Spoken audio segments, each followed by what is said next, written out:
Alors je reviens sur André Barbeau et son indice cyclique. Dans une précédente vidéo, j'ai dit qu'il y avait un échec total de l'indice cyclique, puisqu'en 1993, il avait annoncé pour 2026, aujourd'hui, une période particulièrement harmonieuse, paisible, etc. Or, les événements actuels vont exactement dans le sens inverse. Mais les astronomes n'osent pas relever cette incohérence, cette impuissance.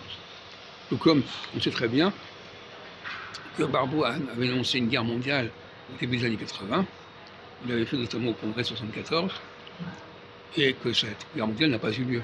Donc Barbeau a échoué à la fois à annoncer des guerres mondiales et des paix mondiales. Et de manière générale, d'ailleurs, il faudrait qu'on analyse un petit peu cet indice cyclique. L'indice cyclique, c'est une sorte de synthèse extrêmement problématique où il combine Jupiter, Saturne, Uranus, Neptune, Pluton. Donc il combine Jupiter et Saturne qui appartiennent à une tradition astronomique très ancienne, à Uranus, Neptune, Pluton qui appartiennent à des découvertes astronomiques très récentes.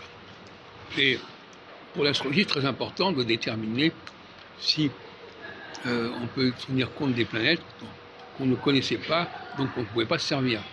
Ce qui veut dire que finalement, ces astrologues du XXe siècle s'imaginent que les astrologues d'antan ne pouvaient pas faire de la bonne astrologie puisqu'ils n'avaient pas les bonnes planètes, ils ne les connaissaient pas.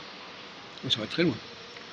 Et alors, finalement, cet indice cyclique bancal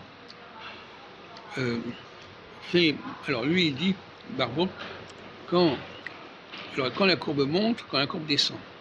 Quand la courbe monte, paradoxalement, c'est quand il y a beaucoup d'opposition. L'opposition, il faut monter la courbe pour Barbeau. Or, l'astrologie traditionnelle ne dit pas que l'opposition est une signe de détente, mais plutôt un signe de tension. Et pour Barbeau, dans son système, l'opposition, plus il y a d'opposition, mieux ça vaut.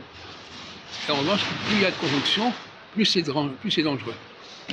C'est comme il a cette dialectique implicite, mais qui ne formule pas clairement à ce niveau-là. C'est pour ça que quand, en 1981, 82, il y avait beaucoup de conjonctions, il a dit qu'il va y avoir une guerre mondiale. Et maintenant, en 2026, quand il a vu ce qui se passerait en 2026, à l'époque, il voyait que qu'il y avait énormément d'opposition. Il dit « Ah, ça va être très bon, c'est très positif qu'il y ait beaucoup d'opposition. Ça veut dire que tout va très bien. » Voilà, c'est ce qu'il écrit exactement dans l'avenir du monde.